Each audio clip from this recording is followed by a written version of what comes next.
Well,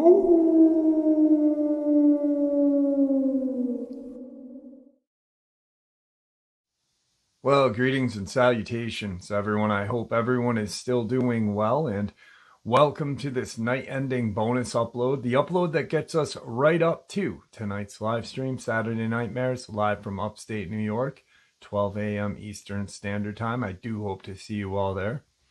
Before we get into this night-ending bonus, though, a couple quick links.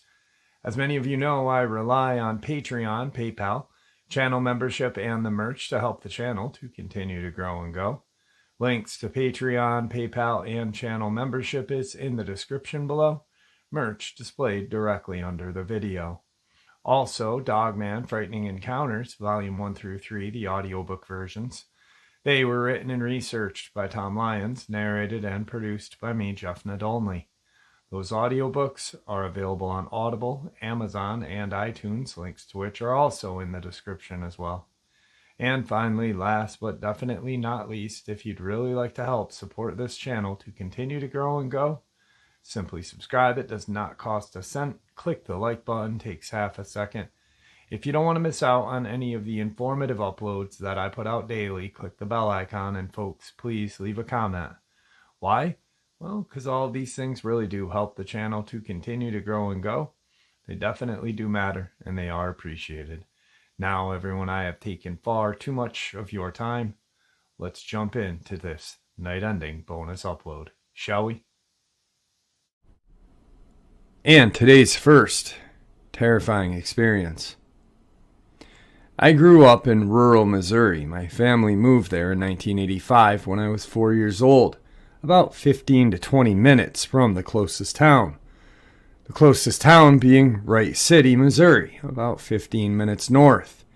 It really was in the middle of nowhere. You had to drive a mile or two down a gravel road before you got to a gravel road I lived on. That was about 1.5 miles long, that only my family and our neighbor lived on. It was about 3,000 to 4,000 acres north of us that no one lived on, and about 1,000 acres south of us that no one lived on. It was all owned by the same guy who only came out during deer season to hunt the property south of us and lived in town about 20 miles west.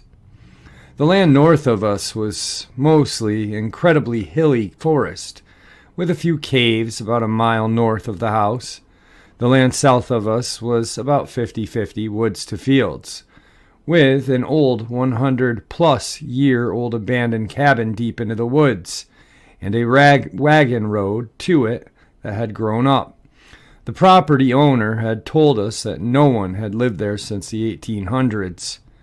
I've had a few sightings while growing up there. I had always told myself it was Momo, the Missouri Monster, Missouri's version of Bigfoot. Wasn't until I saw a trail cam photo of what was said to be the forest ghoul several years later. This led me to do a little more research that I will mention later. Now, the first memorable sighting was when I was a teen. Myself, my brother, my sister, and dad were playing a game I had learned in Boy Scouts called Manhunt. It's basically a blend of hide and seek and tag. We had set up boundaries around a cedar thicket just north of the house. Myself and my little brother were on one team against my dad and sister. Me and my brother were first, with my dad and sister eventually catching us. Then we'd let my dad and sister hide and we'd find them. We ended up catching my sister, but we could not find my dad, so we started working together. The cedars were thick and the sun was setting. We were probably in the last 10 minutes of daylight for the day. We wanted to catch our dad fast before we couldn't see anymore. We searched most of the area and didn't find him. Eventually, I spotted what looked to be 2 feet that were 20 to 30 feet in front of us. They were barefoot and pale. Not thinking much of it, I told my brother I thought Dad had taken his shoes off to be more stealthful. We spread out, maybe 20 feet apart, and tried sneaking up on him from opposite sides, crouching the whole way so we could see under the cedar trees, because we couldn't see through the thicket. We got about 15 feet away before it realized we were coming upon it, and it took off. We both took off running after it, thinking it was Dad. We chased it to the edge of the thicket, where there's a small open glade before the start of a large forest that spread back into the hills. We yelled that he was running out of bounds, and as we got to the edge of the thicket, we noticed what appeared to be a pale, naked man jetting into the woods. This spooked out my brother and myself, but we still wanted to believe it was just Dad playing around with us, so we ran the opposite direction back south toward the house, only to see my dad sitting next to my sister by the pond easily 100 yards across the field from the thicket. We asked my dad how he had gotten there so fast, and he and my sister told us that he had been sitting here for 20 minutes, waiting for us to figure out he was not in the woods. My brother and I tried to explain what we saw to him, but he blew it off, saying it was probably just a deer. Meanwhile, we had chickens multiple times as I was growing up. Normally, they'd be fine in the chicken coop for a few months, then something would start killing them, tearing open the wire fence to the caged yard. Usually, we'd find 1 or 2 chickens torn up and lying in the yard. Mom and Dad said it was always dogs, but the chickens never looked like they had just slaughtered. We always repaired the fencing, yet it kept happening. Usually, once it started, most of our chickens would be dead and gone within a week or 2. My mom would be upset since she was the one that wanted to have chickens and would normally give up on them until the next spring, and she'd get a couple dozen more. Sometimes she'd skip a year, but I can think of at least 4 to 5 occasions of getting batches of chickens and they all died.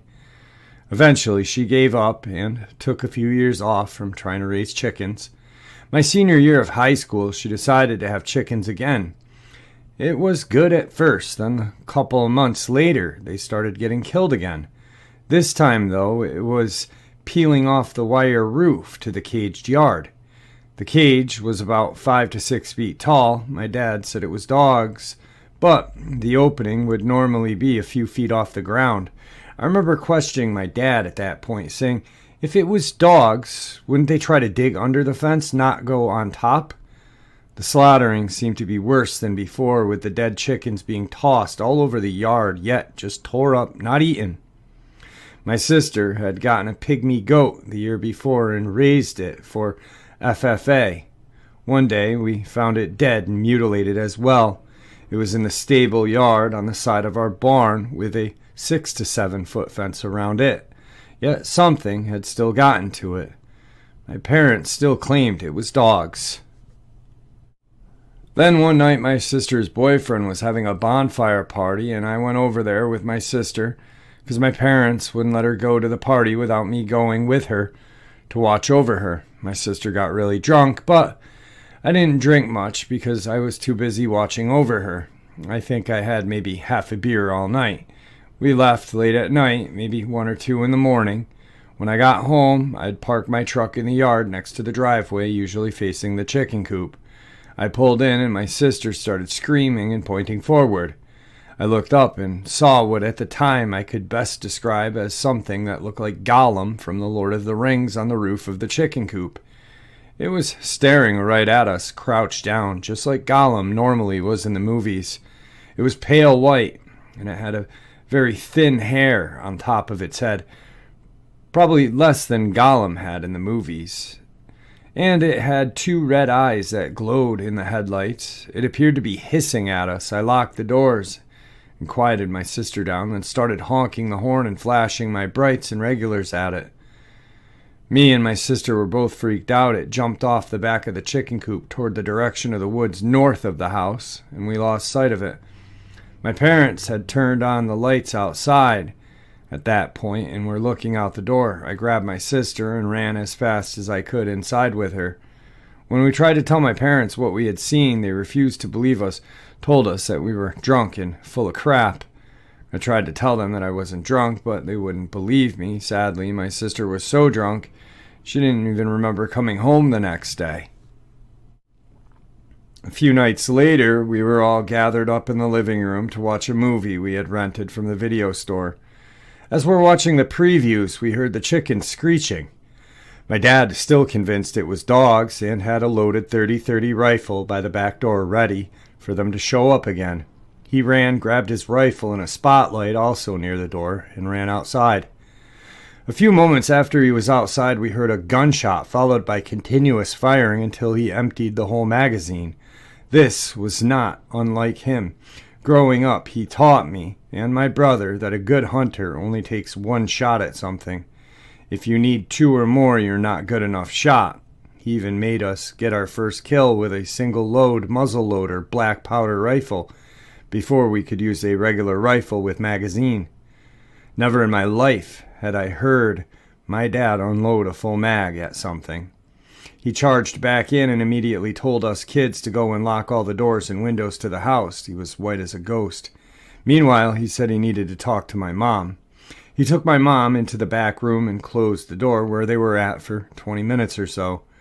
I already knew what it was. I was already scared before he even went outside. Me and my brother and sister waited in the living room until they were done talking. I asked my dad what he had seen, and he said he didn't want to talk about it, not to bring it up again.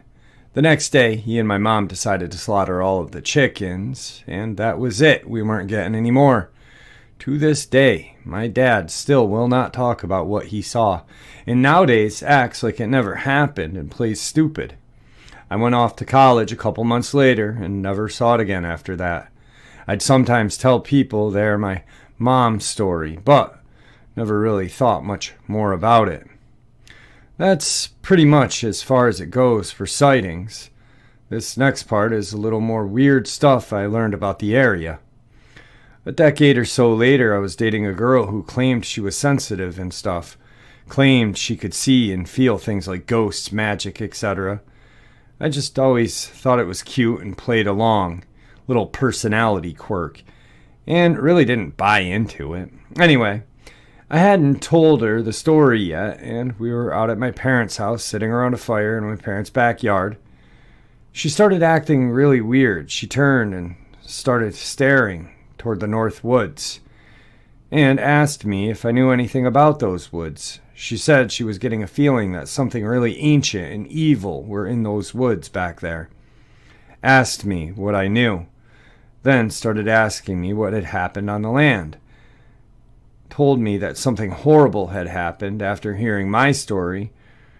She said she had thought it could be a ghoul. I honestly had no idea what, but it was enough to get me do some digging. I immediately saw a picture online shortly after Googling about ghouls that were labeled a forest ghoul. It was the famous trail cam pic. I immediately lost it and was like, that's it. That's what I saw back then. Read about how although they like to kill stuff, they don't like fresh meat and prefer stuff when it's starting to rot. It totally made sense to me at that point. Why would it slaughter the chickens only to come back for them later, after they had been lying around? I then started trying to research the area's history to find out more. When you first turned off the paved road onto the first gravel road, there were foundations of old buildings in the woods. Walls and roofs were gone, just the stone floors remained. One of the old men that lived nearby when I was growing up said that one of them used to be an old post office. Did some more digging and found that it was once the town Hickory Grove, once the county seat as well. I knew that this name was of the voting district, but didn't know it was a town. It was established in the early 1800s, but after the Civil War, a group of rebels that had refused to surrender had come through and ransacked the town. They had gathered up all into a church where they locked themselves in and burned themselves alive. Turns out the church was about less than a quarter of a mile from my parents' house. In that decade or so that followed, what was left of the town died out. The few residents that were left had moved away, claiming that the town was cursed.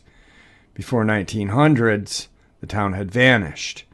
I also learned around 1920 they had dug out the area where the church had burned down to collect all the remains they could find and properly bury them. There was now a large quarried pond where it once was. Not sure how relevant that information is to the sighting, but I always wondered if perhaps they were related. The land north of my parents' house has been getting developed over the last decade or so. There is a high-class gated rural community that bought it, who just got the township a few years ago, called Innsbrook, Missouri. They've been clearing the land and building mansions and lakes back there. Lots of old CEOs and retired professional athletes live back there. I've always wondered if that chased that thing off. So really quick, I don't want people thinking that this creature was like Gollum.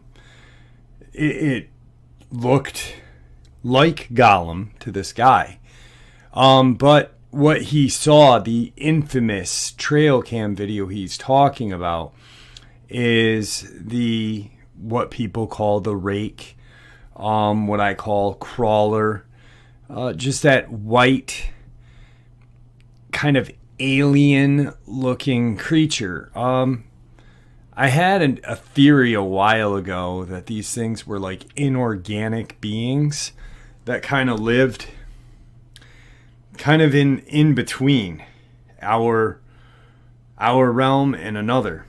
And they played off of our fears, off of what we were thinking about in the woods.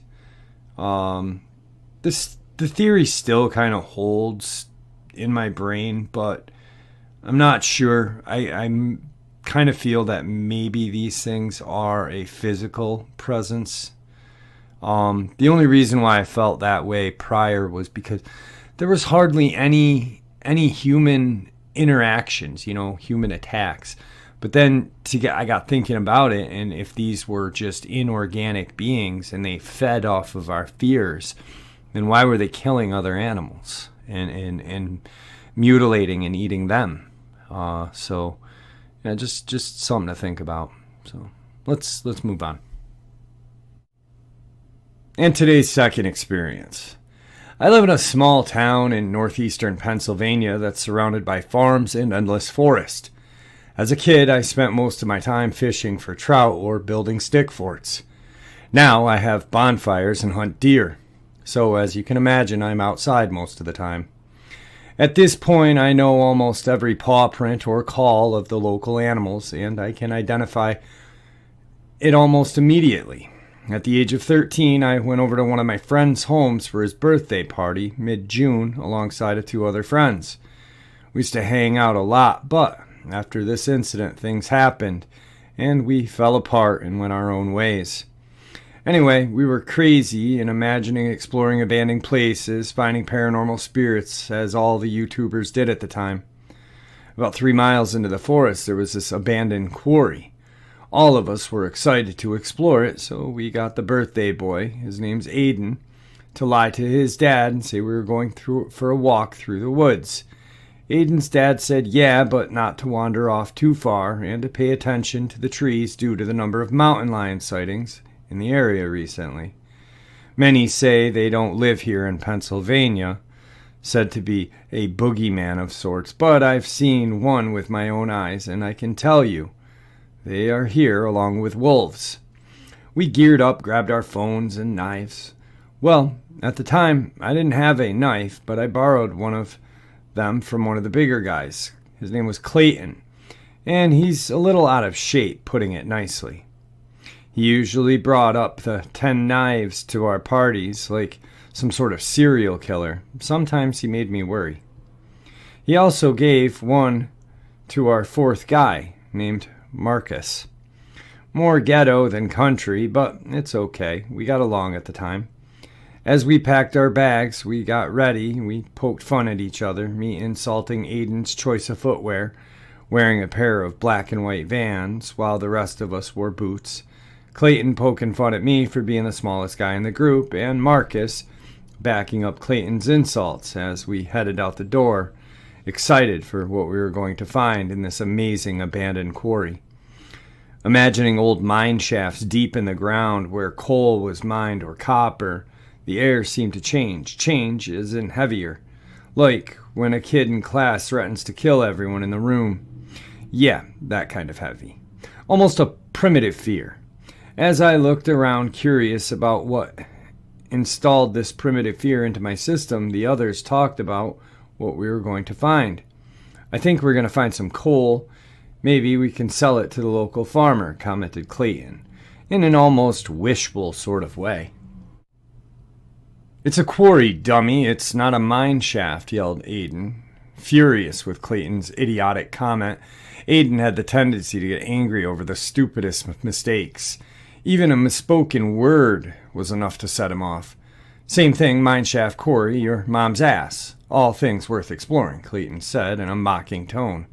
Shut the F up before I rock your fat butt, Aiden yelled in rage, almost about to throw a fist and knock out his teeth. As Marcus calmed both of them down, I zoned out, as we were walking into the woods now after going through a field.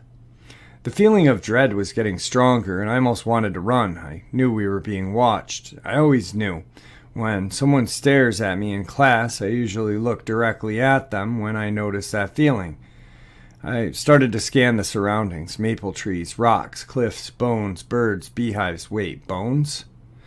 I backtracked to where I had seen the bones and looked a little closer. About 60 yards away, at the bottom of the cliff, was a dead deer. Fresh, blood still on its bones, flesh hanging from its skull. I imagined that the thing that could have mutilated it so badly, and thought of a 1,000-pound black bear with rabies. Honestly, now I wish it was a bear. Hey, dipstick, I'm talking to you, Clayton pegged me with a rock and broke my trance. What? What do you want, man? Clearly annoyed. I said, what are you looking at? Clayton barked, irritated that I didn't respond sooner. Nothing. Come on, let's get going. We still have another 2.5 miles till we get to the quarry. Nothing exciting happened as we climbed down the large hill. I felt the air getting heavier and my primal fear clawing its way up my spine as if it was about to dig itself out. Once we reached the top of the hill was a level part, still filled with maple and birch and some decent-sized rock. There was a barbed wire fence that led to the clearing, freshly mowed like field. Aiden commented, saying that this was his property and his neighbor probably was trespassing again. As we got to the fence, I noticed something red hanging from the fence, a rag or a piece of clothing covered in dried blood. And underneath it was a rusted old knife with a saw blade on one side and a sharper edge on the other. Me and Marcus argued for a minute about who got the knife. I gave in and let him have it. We crawled under the fence and walked through the field. Right now, we are only about a half a mile away from the quarry. I zoned out again as we walked. No one was talking about anything exciting anyway, and I scanned my surroundings when my fear jumped almost right out of me. I couldn't place it as I frantically looked around. Something bad, no, something evil was nearby, and I could sense it. I was at the back of the line, so no one noticed my panic. I went tree to tree scanning for something out of place, and when I got to the birch tree roughly 25 yards away, I saw it. There was a large, lengthy gray hand wrapped around the tree. I could almost make out claws. I looked up above the hand, and I could just barely see an edge of a head. I looked at my friends, who got a little bit ahead of me, looked back at the tree, and the gray thing was gone. I ran up to catch up to my friends, deciding to keep what I saw quiet, so I was not to be made fun of for the rest of the weekend. We finally started to see a clearing up ahead with another barbed wire fence. We walked through a patch of thorn bushes, about as tall as me, and it shredded our bare torsos as we took off our shirts and hung them around our shoulders. We crouched under the fence and made it to the quarry. Now, almost 50 years later, it was just some old cow pasture. We were a little bummed out, as we were hoping for an ultimate mineshaft experience, but we knew logically what we would find. There was this cool little part of rock that was cut out, leaving a 10-foot drop below to a cow pasture. We went over there and screwed around on the cliff. It was roughly 100 yards away from the tree line, so we were a little far from the woods. There was a pallet with some perfectly cut square rocks on it, and we looked through them, fascinated at how precise they were, but In the end, we just left them. Aiden got the idea to take some Instagram pics, and as we got into the position to take the photos for our pages, Aiden. We all spun around toward the woods hearing his dad, but it was off, almost mechanical. Startled by how quiet it was, almost a whisper, but the woods were 100 yards away, my fear crawled its way into me, and I wanted to go home knowing something was wrong. "Guys, we need to go," I stated, walking toward the tree line, and the others followed. My fear grew stronger and stronger as I scanned the field, then cliff, then trees. As I was walking, we were at the tree line, scrambling under the fence. Snap! A branch cracked not far from us. We all looked. Marcus still under the fence, and we saw it. 20 yards away was this 9-foot human-like animal. No, not animal. It stood on 2 legs like a human, with its gray, skinny arms ending at its knees, and its claws were as big as its hands. It was partially crouched, perching its elbows on its knees, staring at us with its hot red eyes. Teeth stuck out of its mouth like piranha, with large canine-like teeth. Its teeth were an ugly yellow and blackish color, with some bloodstains on the top row. We all stood frozen and staring at this creature. Then its eyes snapped to mine. It had made eye contact with me and twitched. In fear, I let out a gasp. Its eyes perked up as it heard this, as if in pleasure. It slowly stood up, breaking my trance, and I jumped into flight mode. "Run!" I screamed, making a dash for home. The field only 50 yards away. The creature let out the most metallic, human, bear-like roar. Scream filled me with fear, and I could sense the hate in its veins. This monster was primal. We ran like hell as it chased after us, dodging left and right, changing direction, tripping up so it couldn't catch us. We dove under the barbed wire fence and kept running. I looked back to see it hurdle the fence like it was nothing, hot on our heels, running on all fours. I tripped over a branch and rolled, catching myself, and kept running. But this put me at the back of the line. I felt its hot breath on the back of my neck as I ran. It let out another scream, and I jumped off a nearby cliff to my right. My friends did the same. It was only a 15-foot drop into some dead leaves and grass, so we landed somewhat nicely. Except I rolled my ankle in the process, and Enid landed on his knee on a rock. I looked back and seen I almost landed on a deer corpse from earlier. That gave me a spark of renewed energy. The tree line was only 300 yards away, and we ran like hell. We heard it screeching, scrambling down the hill at full speed. We vaulted over rocks, slid under a fallen tree, and this thing was right on us the whole time, teeth bared, roaring in hatred. I knew the only goal this abomination had was to mutilate us like that deer. We ran and ran, then it roared again, this time sounding almost in defeat.